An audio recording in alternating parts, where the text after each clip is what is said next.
Westminster correspondent David Porter there. It's 19 minutes to 7. Well, let's speak to the Labour MP Tom Greatrix, who joins us now. Good morning to you. Good morning. Morning, Gary. Who would you like to see lead the party in Scotland? I don't know. I'll wait and see who comes forward and then, talk to party members and constituents and make my decision from there. So I don't have a fixed view on who should be the leader going forward. We know that some of your colleagues at Westminster were keen to encourage Gordon Brown to stand. He seems to have ruled himself out. Would he have been a worthy contender? Well, again, I don't know, whether that's whether he definitely has ruled himself out or not. We'll have to wait and see. It's not very long to wait and see who will put their names forward and make a decision from there. But there are a range of people who have, I think, some very good talent to be able to put themselves forward to do this job. And the important thing is that we get on and select our leader and then get into gear for the 2 election campaigns we've got in the next 18 months. But given what Joanne Lamont said as she left office, could it potentially be a problem for Scottish Labour if an MP is running the party in Scotland? No, I don't think it's an insurmountable hurdle. I think the most important thing is that there is a commitment from the person who is the leader to work hard, to focus on the issues that matter, to lead the 2 campaigns we've got in the next 18 months. I think where they happen to be in terms of which parliament they sit in the short term, I don't think is too much of an issue. What did you make of Joanne Lamont's comments? Is the Labour leadership at Westminster out of touch with what's happening in Scotland? Well, I'm very sad that Joanne decided to resign. I've got a lot of time for her and worked closely with her locally, campaigning over the last period. But she's made a decision that she doesn't want to continue. I think the important thing is then we focus on who is and make sure that we're in the right shape for those 2 election campaigns I spoke about. I think that's the most important thing. But is there a lack of acceptance on the part of some of your colleagues that the political landscape in Scotland has changed? No, I don't. I think everybody is well aware the political landscape has changed, particularly after the last couple of years in Scotland. I think anybody who suggests otherwise isn't up there with reality. Let me just ask you about something else while we have you here. I gather you've secured an adjournment debate in the Commons on visa applications from Africa. What specifically is the issue as far as you're concerned?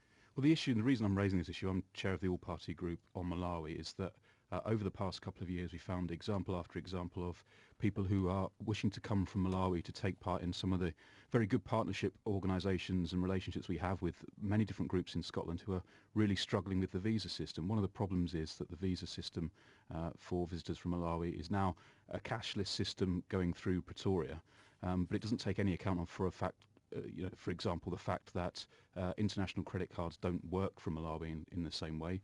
That for example, they want everyone to pay in rand, in South African rand, but you can't pay for anything in rand from Malawi without express permission from the Reserve National Bank.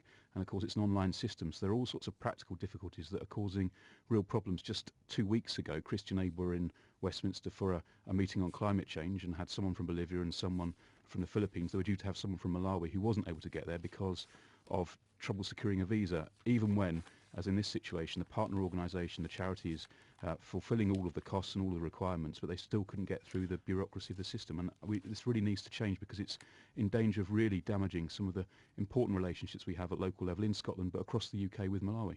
Is anyone from Malawi able to get into the country? Yes, they are, but it becomes very, very difficult. And indeed, it seems to be, Malawi is, as you and your listeners will be very, very aware, is a very poor country. But the rich elite are able to do so. But everybody else finds themselves getting caught up in a system which is very difficult. And because of the way in which it functions, a lot of people end up having to go through third-party intermediaries to be able to make the payments because of the way in which the system works, when they don't have the opportunity to do that themselves, and then get caught up in a system which money goes missing and people end up paying far more than they need to.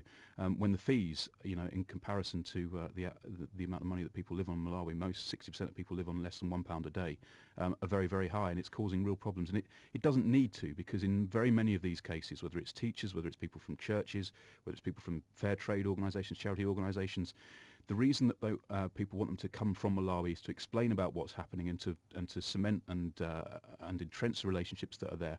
And those other organisations are more than willing to be able to pay and to be able to deal with all of the issues that need to be dealt with. So I think this really needs to change, and it's time that the government properly looked at this again, because it's causing real problems. But in essence, you're asking for a relaxation of the system, albeit the visa system. Given the debate that's going on in the country over immigration, is it likely that the government is going to make it easier for people to come to this country?